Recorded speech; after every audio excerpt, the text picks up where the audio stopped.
যিসকলে নতুনকৈ যিখিনি আমাৰ ৰিক্ৰুটমেণ্ট হ'ব আহিব লগা ইণ্টাৰভিউ কিছুমান আছে যে যোৱা কেইমাহমানৰ আগতে CM ছাৰে ঘোষণা কৰিছিলে যে 2025 চনৰ নৱেম্বৰ মাহৰ ফালে আসাম ফৰেষ্টৰ ডিপাৰ্টমেণ্টৰ নতুনকৈ ভেকেঞ্চি আহিব, আসাম পুলিচৰ ভেকেঞ্চি আহিব আৰু অন্যান্য ডিপাৰ্টমেণ্টবিলাকৰ কিছুমান আকৌ নতুনকৈ বিজ্ঞাপন মুকলি হ'ব এনেকৈ বুলি তেখেতে কি কৈছিলে। আপুনি ফিজিকেলৰ নাম্বাৰ পাইছিলে 32 প্লাছ কিমান হ'ব ভাইভাৰ দিব কৈছিলে। ভাইভাত আপোনালোকৰ তাত পালে যেনিবা ড্ৰাইভিং টেষ্ট আৰু ভাইভা দুটা মিলাই পিনি 7 নম্বৰ পালে। তাত ধৰি লওক এতিয়া কথাটো হৈছে কি ৰিজাল্টসমূহ আহিব কেতিয়া? ইমানখিনি কষ্ট কৰা হ'ল, ইমান কিবাকৈ পৰিশ্ৰম কৰাৰ পাছত ধুনীয়াকৈ লাষ্টৰ যিটো ভাইভা সেইটো ভালকৈ গ'ল। আৰু নমস্কাৰ, মই দিলীপ গগৈ আপোনালোক সকলোকে মোৰ ভিডিঅ'টিৰ মাজলৈ স্বাগতম জনাইছোঁ। আজি বহুত দিনৰ মূৰত আকৌ ভিডিঅ' বনাবলৈ আৰম্ভ কৰিছোঁ।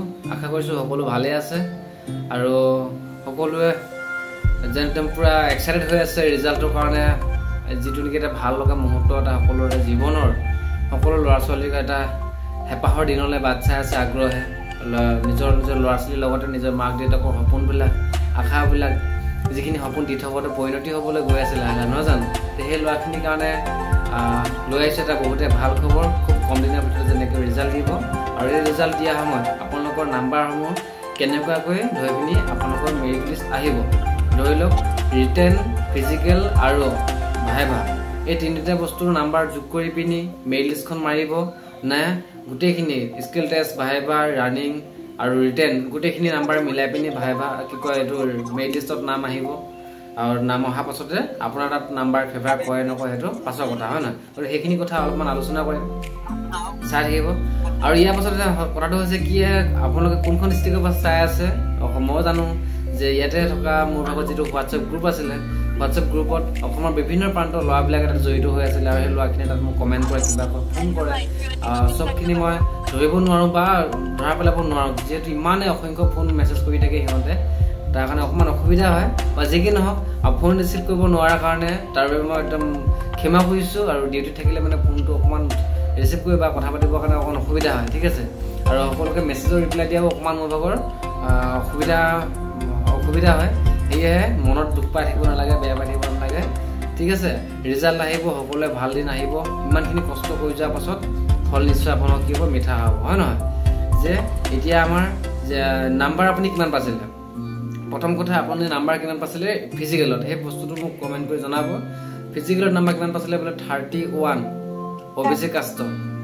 নেক্সট ফিজিকেল হৈ যোৱাৰ পিছত কি হৈছিলে আমাৰ স্কিল টেষ্ট হৈছিলে। স্কিল টেষ্টত কিমান পাইছিলে যিখিনি ড্ৰাইভাৰ কনষ্টেবল সিহঁতৰ কথা কৈছোঁ, ঠিক আছে? আৰু ড্ৰাইভাৰ কনষ্টেবল বোলে মই তাত 10ৰ ভিতৰত মই 5 বা 7 এটা পালোঁ। ফিজিকেলত যদিহে মই 31 পালোঁ, স্কিল টেষ্টত ড্ৰাইভিং টেষ্টত মই যদি 7 পালোঁ, 7 এফালে 31 কিমান হ'ল 38 হ'ল না? তাৰপাছত আপোনালোকৰ ৰিটেন এক্সাম হ'লে ৰিটেনত কিমান পালে বোলে মই 30 পালোঁ। 30 এফালে 38 আছিলে, 30 কিমান হ'ল 68, ঠিক আছে? নেক্সট ইয়াৰ পাছত কি আহিলে আপোনাৰ NCC আছিলে। NCC কোনখন চাৰ্টিফিকেট বোলে B চাৰ্টিফিকেট। B চাৰ্টিফিকেট থাকিলে তাত 3 নম্বৰ এটা এক্সট্ৰা, নহয় বোলে C চাৰ্টিফিকেট আছে, C থাকিলে তাত 5 নম্বৰ এক্সট্ৰা। আৰু সেইটো কেটেগৰী অলৰেডি ভাগ হৈ যায়। এইটো সেই NCC থকা ল'ৰাজন কোনো ধৰণৰ OBC কাষ্টৰ হওক বা জেনেৰেল কাষ্টৰ হওক বা ST SC এনেকুৱা কাষ্টত সেইবোৰ লোৱা সোমাই নাযায়। সেইখিনি NCC থকাৰ কাৰণে স্পেচিয়েলি এটা হেৰি হৈ যায়, ঠিক আছে? তাৰপাছতে কিমান কৈছিলোঁ টোটেল কিমান আপোনাৰ 68 হৈ আছে, হয় নহয়? 68ৰ পাছত আপোনালোকৰ যিখন নেকি NCCটো পাছৰ কথা বহুত NCC নাই, সেইটো বাবে এই দিয়ক। আৰু অন্যান্য চাৰ্টিফিকেটৰ মাৰ্কছ দিয়া নাছিলে। তাৰপাছত কি আহিলে নেক্সট আপোনাৰ আহিলে এতিয়া লাষ্টৰ যিটো ভাইভা অৰেলত 5ৰ ভিতৰত আপুনি কিমান পাব? 5ৰ ভিতৰত ধৰি লওক আপুনি 4। মোৰ মতে চবৰে বহুত কেণ্ডিডেটে ভালেই হৈছে, মানে 2-এটা কুৱেশ্যন ক'ব পৰা নাই সিহঁতে।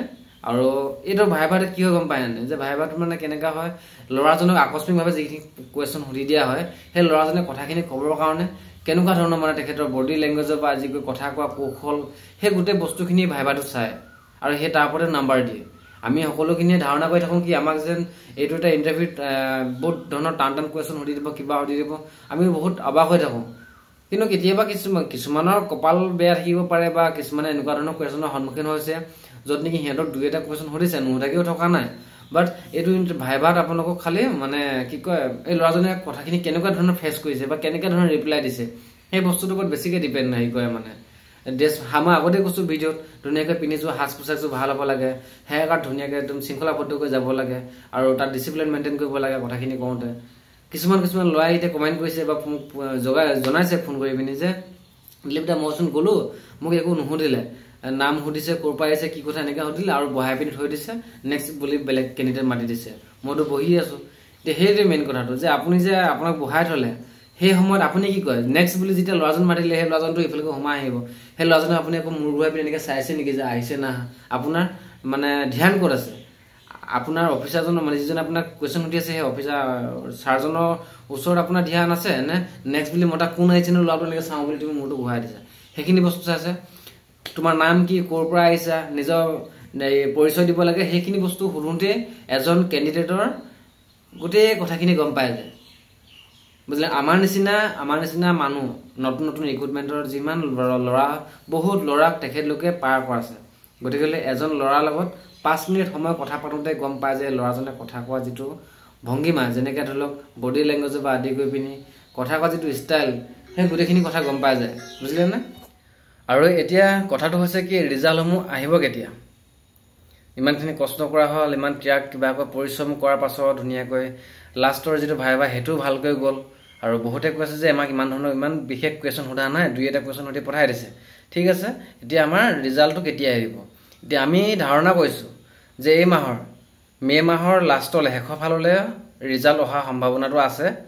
আৰু জুন মাহত যেনেকৈ যোৱা বছৰ মানে আমাক যেতিয়া যেনেকৈ এপইণ্টমেণ্ট দিছিলে জুন মাহত গুৱাহাটীৰ খানাপাৰাত পশু চিকিৎসালয় খেলপথাৰত যেনেকৈ এখন ধুনীয়া মেলা পাতি পিনি তাতে আমাক এপইণ্টমেণ্ট বিতৰণ কৰিছিলে, ঠিক তেনেকৈ হয়তো কিবা এটা কাৰ্যসূচী বা কিবা এটা প্ৰগ্ৰেম লৈ কিজানি চৰকাৰে আমাক এতিয়া বৰ্তমান সময়ত যিখিনি ল'ৰা নতুনকৈ আছাম পুলিচৰ হেৰি হৈছে তো তেখেতলোকক কিজানি এপইণ্টমেণ্টসমূহ দিব। তো তাৰে আমি মানে এটা ধাৰণা কৰিছোঁ। তো এই মাহৰ শেষৰ ফাললৈ ৰিজাল্ট দিয়া সম্ভাৱনাটো খুবেই বেছি।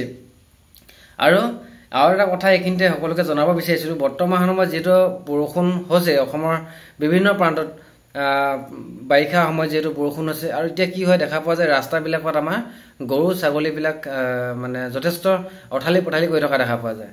তো গতিকে যিখিনি ল'ৰাই গাড়ী চলাব, এতিয়া গাড়ী চলাওঁতে বা বাইক চলাওঁতে অলপমান সাৱধান হ'ব লাগে। কিয়নো এতিয়া পথাৰবিলাকত পানী হ'লে মানে গৰু ছাগলীবিলাক চবেই ৰাস্তালৈ উঠি আহে। আৰু আমি যদি গাড়ীবিলাকৰ এতিয়া স্পীড থাকে, যেনেকৈ ধৰি লওক আগতে আমি যেতিয়া নেকি খৰাং বতৰ বা কিবা কয় পথাৰত জেগা থাকে চৰিবৰ কাৰণে গৰু ছাগলীবিলাক, তেতিয়া ৰাস্তাত ইমান ভিৰ নাথাকে, তেতিয়া আমি গাড়ীবিলাক যথেষ্ট 80-90 এনেকুৱা স্পীডত যাব পাৰোঁ ধুনীয়াকৈ। আৰু এতিয়া বৰ্তমান সময়ত সেই স্পীডটো আপুনি কমাব লাগিব, গম পাইছেনে? মানে অলপ ভুলৰ কাৰণে মানে বহুত টকা আপোনাৰ নিজৰটো লোকচান হ'বই, আৰু লগতে গৰু ছাগলীৰ পৰা আদি কৰি বিভিন্ন ধৰণৰ ঘটনা সন্মুখীন হ'ব পাৰে। সেয়ে মইতো সকলোকে অনুৰোধ কৰিছোঁ যিসকলে মোৰ ভিডিঅ' চাই আছে, আৰু যিসকলে নতুনকৈ যিখিনি আমাৰ ৰিক্ৰুটমেণ্ট হ'ব, আহিবলগা ইণ্টাৰভিউ কিছুমান আছে, যে যোৱা কেইমাহমানৰ আগতে CM ছাৰে ঘোষণা কৰিছিলে যে 2025 চনৰ নৱেম্বৰ মাহৰ ফালে আছাম ফৰেষ্টৰ ডিপাৰ্টমেণ্টৰ নতুনকৈ ভেকেঞ্চি আহিব, আছাম পুলিচৰ ভেকেঞ্চি আহিব, আৰু অন্যান্য ডিপাৰ্টমেণ্টবিলাকৰ কিছুমান আকৌ নতুনকৈ বিজ্ঞাপন মুকলি হ'ব, এনেকৈ বুলি তেখেতে কি কৈছিলে। তো গতিকে আমি কথাটো হৈছে কি, আমি বহুতে ধাৰণা কৰিছিলোঁ কি যে ভাইভাত আমাক যদি কুৱেশ্যন ক'ব নোৱাৰোঁ বা প্ৰশ্নৰ উত্তৰ আমি যদি শুদ্ধকৈ দিব নোৱাৰোঁ, তেনেহ'লে মানে আমাক কি কয়, ভাইভাতে আমাক ৰিজেক্ট কৰি বা আমাক তাতে ফেল বুলি আমাক উলিয়াই দিব নেকি? আমাৰ মনতে সকলোৱে এনেকুৱা ধৰণৰ প্ৰশ্ন হৈ আছিলে। কিন্তু আমি বৰ্তমান সময়ত দেখা পোৱা গ'ল যে ভাইভা দিব গৈ পিনি আমাক বিশেষ টান কিছুমান প্ৰশ্নৰ আমি সন্মুখীন হোৱা নাছিলোঁ। তেনেই সহজ, ক'ৰ পৰা আহিছা, নিজৰ পৰিচয়টো, লাষ্ট কোৱালিফিকেশ্যন কিমান হয়, হবি কি, 2-এটা জেনেৰেল নলেজ সুধিছে কাৰোবাক। বৰ্তমান সময় আমাৰ আৰক্ষী অধীক্ষকৰ নাম সুধিছে, নিজৰ ডিষ্ট্ৰিক্টৰ মানে যে তোমাৰ ডিষ্ট্ৰিক্টৰ বা তোমাৰ জিলাখনৰ আৰক্ষী অধীক্ষকৰ নাম কি হয়, এনেকৈবিলাক নাম সুধিছে। তাৰপাছত আকৌ বেলেগ ইমান টান কুৱেশ্যন সোধা দেখা পোৱা নাই, বা আমি এতিয়া শুনাও নাই, বা ল'ৰাবিলাকে মোক কোৱা নাই। ঠিক আছে, তো আমি ধাৰণা কৰিব পাৰোঁ যে সকলোখিনি ল'ৰাই এতিয়া ভাইভাটো ভাল আছে। ইয়াতে ভাইভাত আছিলে 5 নম্বৰ বুকৈ আপোনালোকে মেক্সিমাম আপোনালোকে 4 পাবলৈ সক্ষম হ'বই। 1 নম্বৰটো বাদ দিয়কচোন বাৰু, 3-4 মানে পাবলৈ আপোনালোকে সক্ষম হ'বই। সেই 4 নম্বৰটো এইফালে প্লাছ কৰিলে মানে তাত ধৰি লওক আপোনালোকে ফিজিকেলত পাইছিলে 31 বা 32 ধৰি লওক, 32 যদি ফিজিকেলত পোৱা আছিলে, আৰু এফালে এতিয়া হ'ল লাষ্টৰ অৰেল ভাইভাত আছিলে আপোনালোকে 4 নম্বৰ পালে, 32 এফালে 6 36 তাৰপৰা 1 মিনিট মই ইয়াতে ধুনীয়াকৈ দেখাই দিছোঁ চাওক ধৰি লওক ছাপ'জ ধৰি লওক আপুনি ফিজিকেলৰ নাম্বাৰ পাইছিলে 32 প্লাছ কিমান হ'ব ভাইভাৰ দিব গৈছিলে ভাইভাত আপোনালোকৰ তাত পালে যেনিবা ড্ৰাইভিং টেষ্ট আৰু ভাইভা দুটা মিলাই আপুনি 7 নম্বৰ পালে তাত ধৰি লওক 7 তাৰপাছত আকৌ আহিলে ৰিটেনত কেন পালে 33 মান ধৰি লওক 33 বা 32 মেক্সিমাম লয় 30 প্লাছে 32 পাইছে তো ধৰি লওক 32 তাৰপৰা প্লাছ আৰু কি আহিলে আপোনাৰ ফিজিকেল হৈ গ'ল ভাইভা হৈ গ'ল এইটো হৈ গ'ল লাষ্টৰ যিটো অৰেল ভাইভা তাত 5 নম্বৰ আছিলে 5 নম্বৰ বুক আপোনাৰ কিমান দিব তাত ধৰি লওক 4 ধৰি লওক মেক্সিমাম 4 তো ইকুৱেল কিমান হ'ল 75 তো 75 নাম্বাৰটো এটা মানে কিবা সাধাৰণ নাম্বাৰ নহয় যিখিনি আমাৰ ড্ৰাইভাৰ কনষ্টেবল ল'ৰা ইণ্টাৰভিউ দিছিলে সেইখিনি কাৰণে এই নাম্বাৰটো উঠাটো বহুত জটিল হয় ইমান সহজ নহয় লাষ্টৰ যিটো আমাৰ এইটো অৰেল যে ভাইভা যে হৈছে য'ত নেকি আমি 4 নম্বৰ এটা ৰৈছোঁ মই সেই 4 নম্বৰ উঠাটো মানে কি হয় তাত ইমানটো পৰ্যায়লৈকে যে আপুনি আগবাঢ়ি গ'লে তাত সেই 4 নম্বৰ ইণ্টাৰভিউটো আপোনাৰ এনেকুৱা এটা বেচিছত হয় যে ল'ৰাটো কথা কোৱা যিটো কৌশল ভংগীমা ডিচিপ্লিন সাজ পোছাক পিন্ধা এইবিলাকৰ ওপৰত ডিপেণ্ড কৰি পিনি সেই 4 নম্বৰটো দি দিছে ঠিক আছে বাকীখিনি সেইটো সহজ হ'ল নাই বাকীখিনি টান আছে ৰিটাৰ্ণৰ কাৰণে পঢ়িবলগীয়া আছিলে ৰানিঙৰ কাৰণে দৌৰিবলগীয়া আছিলে ভালকৈ আৰু আপোনাৰ কি আছিলে স্কিল টেষ্ট ভাইভা তাৰ কাৰণে যথেষ্ট কষ্ট পঢ়িবলগীয়া আছিলে গাড়ী পইচা বহুত খৰচ আছে গাড়ী শিকিছে কিবা কৰিছে তো গতিকে 75 নাম্বাৰটো মাৰ্কছ যিখিনি ল'ৰাই উঠাইছে সেই ল'ৰাখিনি মই কৈছোঁ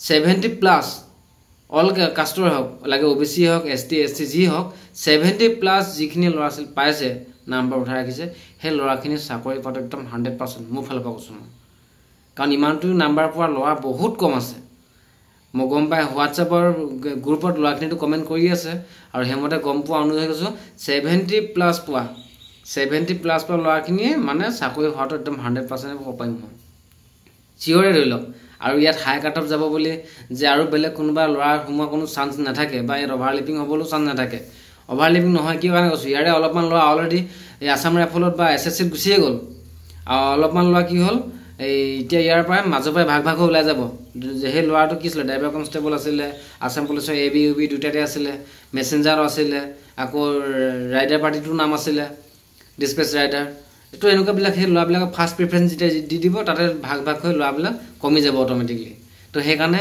একো হাই কাট অফ নাযায় চিন্তা কৰিব নালাগে ল'ৰাখিনি বিন্দাছ থকা তো ভাইভা যেতিয়া ভাল আছে ন ভাইভাটো ভাল আছে একদম বঢ়িয়া মানে লাষ্টৰ যিটো ৰিজাল্ট আহিব ৰিজাল্টত চবৰে মুখত হাঁহি বিৰিঙিব বেষ্ট এটা কথা কয় নহয় যে 3 ইঞ্চি কি কয় 3 ইঞ্চি কয় নে 4 ইঞ্চি কয় যে কপালত ভগৱানে যিটো লিখা আছে সেইটো বস্তু হ'বই হয় নহয় তো আপুনি কষ্ট কৰিছে ইমান দিনে কষ্টৰ মেহনত কৰা ফলটো এতিয়া পাব ধুনীয়া পায় কষ্টৰ ফল কি হয় মিঠা হয় ভগৱানে লগ দিবই লাগিব আপুনি 99% আপুনি কি কৰিব লাগিব কষ্ট কৰিব লাগিব আৰু 1% আপোনাক ভগৱানে লগ দিব লাগিব তেতিয়াহে গভৰ্ণমেণ্টৰ এটা চাকৰি হোৱা চান্স থাকে নহ'লে কিছুমান ল'ৰা বহুত চোকা থাকে বহুত ভাল দৌৰিব পৰা ল'ৰা থাকে কিন্তু তেনেকুৱা ল'ৰাবিলাক থাকি যায় বৰ্তমান সময়ত মোৰ অনুভৱ কি হয় জানে নাই আমি যেতিয়া ইণ্টাৰভিউ দিব গৈছিলোঁ তেতিয়া আমাৰ লগত দৌৰি থকা ল'ৰা বহুত ফাষ্ট দৌৰে বহুত মানে সাংঘাতিক বেগাই দৌৰে সিহঁতি সেই ল'ৰাখিনি কি হয় ৰানিংটো কৰি পিনি হাই কাটত উঠাই দিয়ে দেই বহুত বেছি দৌৰেতো